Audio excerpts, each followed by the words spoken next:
Ever walked through ancient ruins and felt a chill, like a whisper from the past? What if I told you some of those whispers are real stories, strange and unsettling events that happen right where you stand? Today, we're not just exploring ruins, we're uncovering the haunted tales that linger within their stones, stories that have been passed down through generations, blurring the line between history and the supernatural.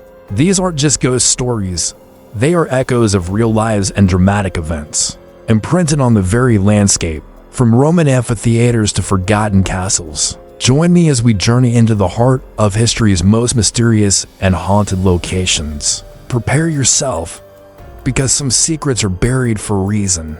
Let's begin our journey in the windswept hills of Scotland, at the infamous Edinburgh Castle. This fortress has witnessed centuries of battles, royal drama, and untold suffering. It's no surprise it's considered one of the most haunted places in the world. Visitors and staff regularly report chilling encounters. The most famous is the Phantom Piper. Legend says that centuries ago, a young piper was sent to explore the newly discovered tunnels beneath the castle. He was told to play his bagpipes continuously so those above could track his progress. Suddenly, halfway under the Royal Mile, the music stopped. A rescue party was sent, but they found no trace of him.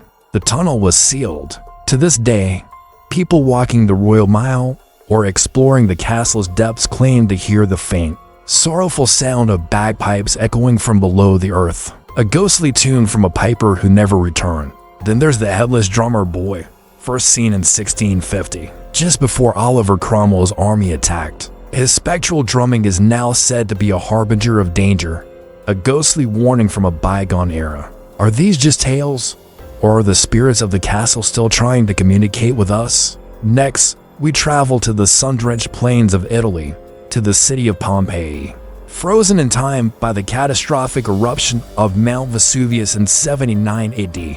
While Pompeii is a breathtaking archaeological site, it's also a vast, open-air tomb for thousands of souls who perished in an instant, walking its cobbled streets.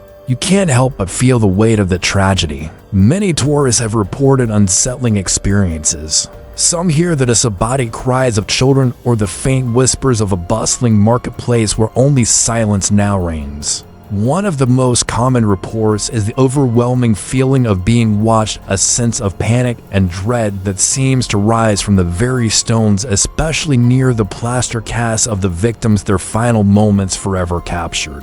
One well-documented account comes from a group of archaeologists in the 1970s who were working late at the Villa of the Mysteries. They all reported hearing the sounds of a party, laughter, music, and clinking glasses coming from an empty, sealed-off room. When they unsealed it, they found nothing but dust. It's as if the final, fleeting moments of joy before the disaster are replaying themselves for eternity. Now, let's cross the Atlantic to the ancient Mayan city of Chichén Itzá in Mexico. This site is famous for its magnificent pyramids and temples, but it also holds a dark secret, the sacred cenote. This natural well was a site of pilgrimage for the ancient Maya, who believed it was a gateway to the underworld. They made offerings to their gods here, including precious objects and, chillingly, human sacrifices. Archaeologists have dredged the cenote and found the skeletal remains of men, women, and children. Today, visitors standing at the edge of this deep, dark pool of water often report a strange, unnerving feeling. Some have claimed to see faint, shimmering faces in the water's depths or hear mournful moans carried on the wind, especially at dusk. Local guides, many of whom are descendants of the Maya, treat the site with immense respect. They share stories passed down through their families of strange lights hovering over the cenote at night and a palpable sorrow that clings to the air. It is a powerful reminder that this beautiful place was also a place of immense spiritual gravity, an ultimate sacrifice.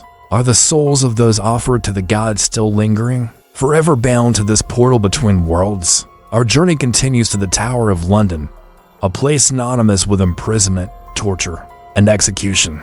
For over 900 years, its walls have held queens, traitors, and countless unfortunate souls. Of all its ghostly residents, the most famous is in Boleyn, the the second wife of King Henry VIII, who was beheaded within the tower's walls in 1536. Her ghost is said to wander the grounds, often seen near the chapel of St. Peter ad Vincula, where she is buried. She most famously appears as a headless figure, sometimes leading a ghostly procession of other notable figures executed at the tower. Guards on night duty have reported seeing her glide silently through the corridors of the White Tower. Her spectral form so vivid it has caused even the most stoic of sentries to abandon their posts in terror. Another tragic figure is the White Lady, believed to be the spirit of a woman who haunts the White Tower, endlessly searching for her lost children. Her presence is often announced by an overwhelming scent of cheap perfume, a bizarre detail that has been reported by countless witnesses over the decades. The sheer number of credible, consistent sightings makes the Tower of London a chilling testament to its own bloody history. Finally, we journey to the windswept coast of Ireland, to the ruins of Dunluce Castle. Perched precariously on a cliff edge, this dramatic ruin has a tragic story etched into its very foundations. In the 17th century, a portion of the castle's kitchen collapsed during a fierce storm, plunging into the churning sea below. Several servants were lost in the disaster, and legend says only a young kitchen boy, who was sitting in a corner away from the main area, survived. Since that fateful night, the tale of the lost kitchen staff has haunted the castle. Visitors exploring the ruins on stormy days have reported hearing the phantom screams and cries of those who fell, carried on the gale. Some have even seen ghostly figures in the area where the kitchen once stood, frantically going about their work before vanishing into thin air. Another resident spirit is the Banshee of Dunluce, believed to be the ghost of Mevro, a young woman who was imprisoned in the castle by her father. She died of a broken heart, and her wailing cries are said to be heard during storms, mingling with the sound of the crashing waves, a timeless lament for a love that was never meant to be. These stories, from the Phantom Piper of Edinburgh to the Screaming Servants of Dunluce, are more than just campfire tales. They are woven into the fabric of these ancient places, a constant reminder of the intense human emotions and dramatic events that unfolded there. Whether you believe in ghosts or not, it's impossible to deny the powerful atmosphere that surrounds these ruins. The next time you visit a historic site, take a moment to listen. You might just hear the echoes of the past whispering their own true, haunted stories. What do you think? Are these genuine paranormal events, or are our minds simply playing tricks on us in these evocative settings? Let me know your own experiences or theories in the comments below. If you were captivated by these tales from the shadows of history, don't forget to like this video and subscribe to the channel. We have so many more mysteries to uncover and untold stories to share. Thanks for joining me on this chilling adventure. Stay curious and see you next time.